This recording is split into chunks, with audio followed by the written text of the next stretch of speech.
are you guys? Karabuni! Welcome back to Lucas and Faith. And another video. For those of you who are new, I'm Faith. And this is my husband, Lucas. We recently went to Kenya because that's where I'm from.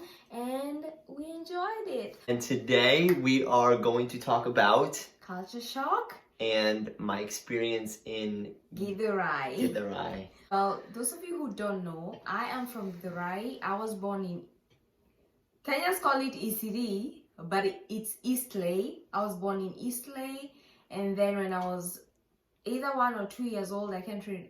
My parents knew that better than I do. We moved to Githurai 45.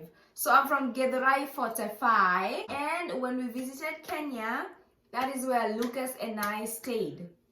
My parents live in Githurai, and Lucas is gonna tell me all about his experience in Githurai. I mean, I was there. I experienced culture shock too, but I'm pretty sure it was not as bad as Lucas. So, Lucas. Yeah, so for me, okay, so we are on our way to Githurai, right? And it's really dark, and so we're driving, and I've heard the roads in Githurai are very bad, okay? So, I don't know, I'm expecting like speed bumps, potholes, you know. Well,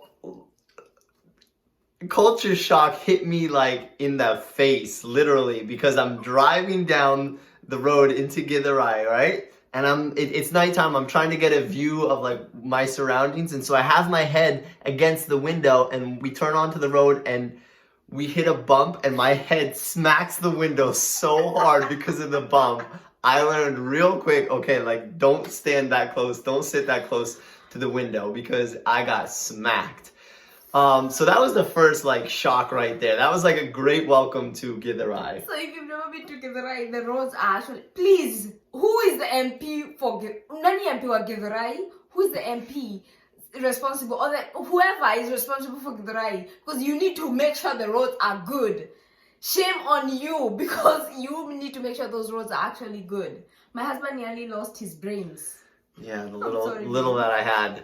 Those roads are ruthless. Anyway, so then some of the little things, I'm just going to go through some things that, you know, we don't really see here in New Jersey, okay? For example, like just little fires where people are burning the trash outside of their compounds, okay? So we don't really do that here. So that was one thing.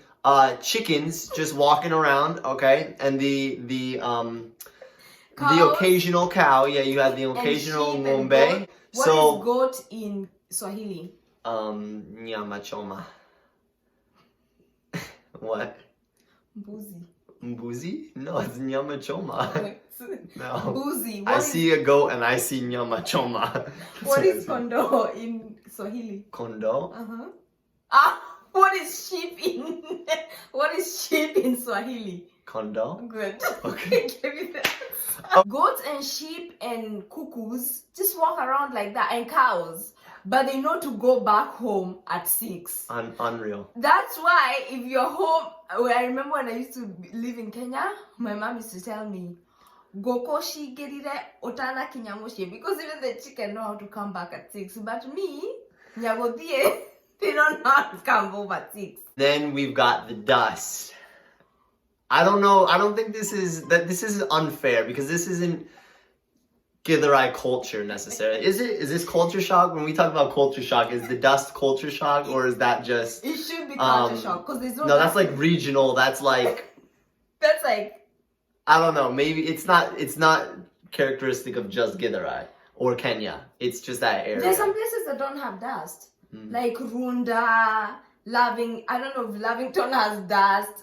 There's some places that don't have dust. Anyway, over here in the US, well, at least where we live in New Jersey, there's no dust like that. Like, let me tell you, I actually got a little sick. I'm pretty tough. Like, I don't get sick barely at all. Barely at all. And I wasn't sick to the point where I was in bed, but I got like a sore throat and congestion, and I can only imagine it was from the dust after 5 days of playing soccer on the streets in Githurai. That's another thing. Unbelievable. It was just so much fun playing soccer with all the kids there. But the dust that was kicked up and I was inhaling, I was like, you know what? I'm home. Let me just take it all in. Yo, the dust in Githurai. What? Lucas used to come home from playing soccer. I'm telling you, his teeth were brown. Like he had a layer of brown on his teeth. It was so. He was. Sazingine Aki, he would come home and he looks like a chokora. I'm not saying. Chokora? Where? Nani? You look like a street boy, like somebody who doesn't have a. I was just like, where has this guy come from? The dust in Githurai. Oh, but it was so much fun with the kids. I don't know if I shared this, but the kids in Githurai, they are outside from 7 a.m. to 7 p.m. They're outdoors playing all day long outdoors. And the thing that I loved actually was that I went during the pandemic. Oh, yeah. Unfortunately, there was a pandemic, of course, but fortunately, I was able to go and the kids weren't in school. Mm-hmm. So I had like so much fun meeting all the kids there because they were home and so they were outside, and so the games they played, they were so creative. I could like make a book about all the different games they played. That's how I grew up. I grew up here actually just outside all the time. And so when I was in Githurai, it kind of brought me back to the way it was when I grew up. He got to see Githurai market. Most people come to Githurai market to buy so much stuff. It was great. Everyone wears a mask when you're in Nairobi. And then you go to Githurai and nobody wears a mask. It's like they have a mandate that you're not supposed to wear a mask. Like that's what it seemed as if. And so, I mean, I don't mind, you know. Anyway, but we're in Githurai and just the amount of people everywhere. I loved it. I love being around people. I didn't like so much sticking out like a sore thumb. You know, when people want to hang out and play with you, like that's cool. But when people just want to sell you stuff or try to take advantage of you, I didn't really like, you know, I don't really enjoy that so much. But I loved it. I loved the marketplace. I loved how everyone was creative, the way they wanted to try to sell you things. Yeah. And another thing that even me, it like shocked. I felt like nimegongwa. It shocked me. Sewage. Oh. Sewage. How? And I actually once fell in sewage. That's probably why I have PTSD. Is sewage. I don't know. We'd be playing soccer. The ball would go into sewage and we just pick the ball up and clean it and keep playing, and then the next play you're doing a header with the ball that was just in the sewage. So. That is disgusting, Lucas. Yeah. And then it was so weird because in Kenya, part of my culture shock was because like I've been here for 7 years, so like I do things different with my husband. Like sometimes he'll help me carry groceries in. Like in Kenya, women are the ones who kazi ya nyumba ni wewe, and the man brings the bread home.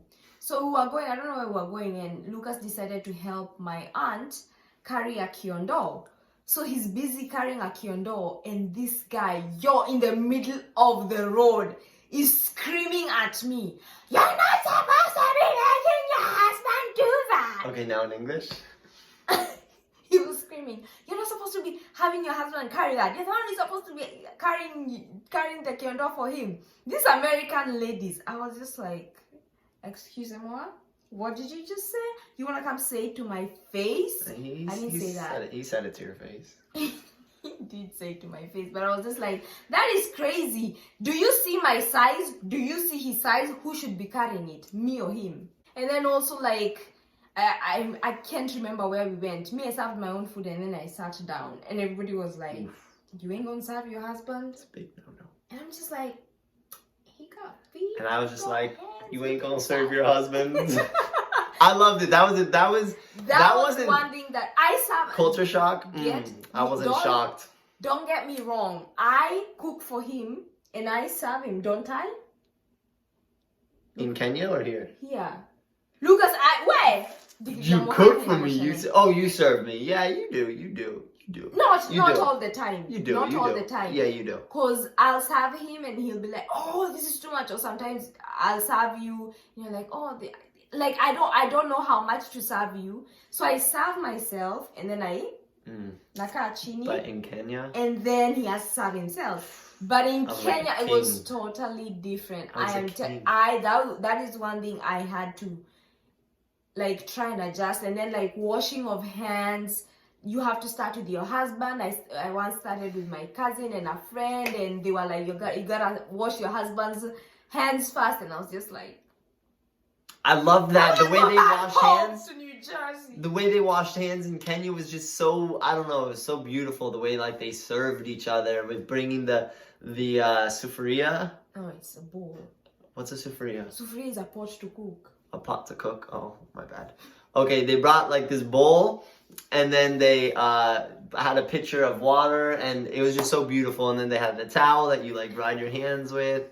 In New Jersey, I don't wash people's hands. No. You go to the bathroom and you wash your own hands. Yeah. So in Kenya, we do it, and the ladies do it.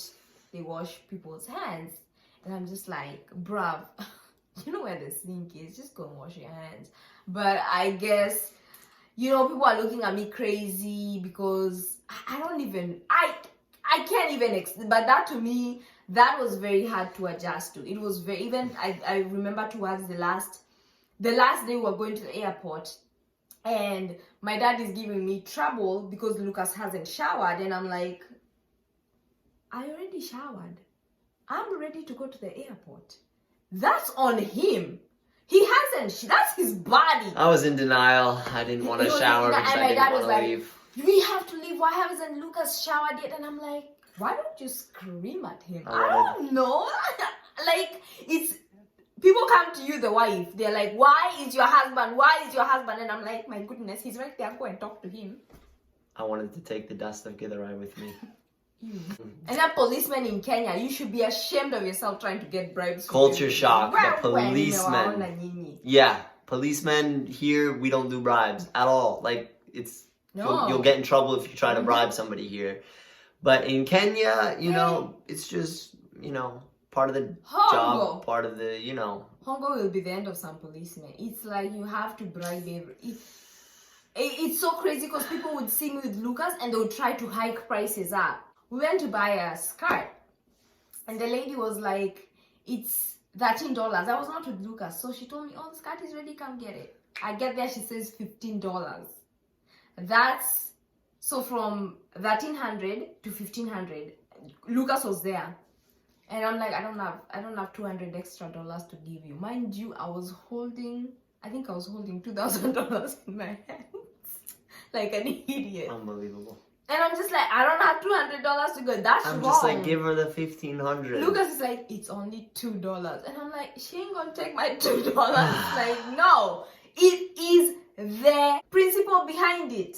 You should, when I come to you, tell me it's $13. It should be $13 even when I show up. What would you do? You're there. Even when I show up with You're in her place, what would you do? Even when I show up with Jeff Bezos, it should still be $13. You're in her place. You're selling skirts. You see somebody come.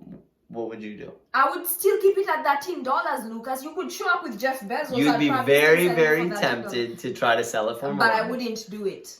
You know why? Because principles. I feel like I adjusted very well to Githurai. There were some things that were totally different, but I loved those differences so much. I know you really adjusted very well. Yeah, I loved Githurai. It's home for me. When I go to Kenya, because it was the first place I went, it's just, I don't know, it has a special place in my heart. We're hoping to go back sometime soon, hopefully. And if you haven't yet subscribed, please do that so you're notified every time we post a video. Anyway, guys, have a lovely evening, afternoon, or morning. We love you guys. Bye.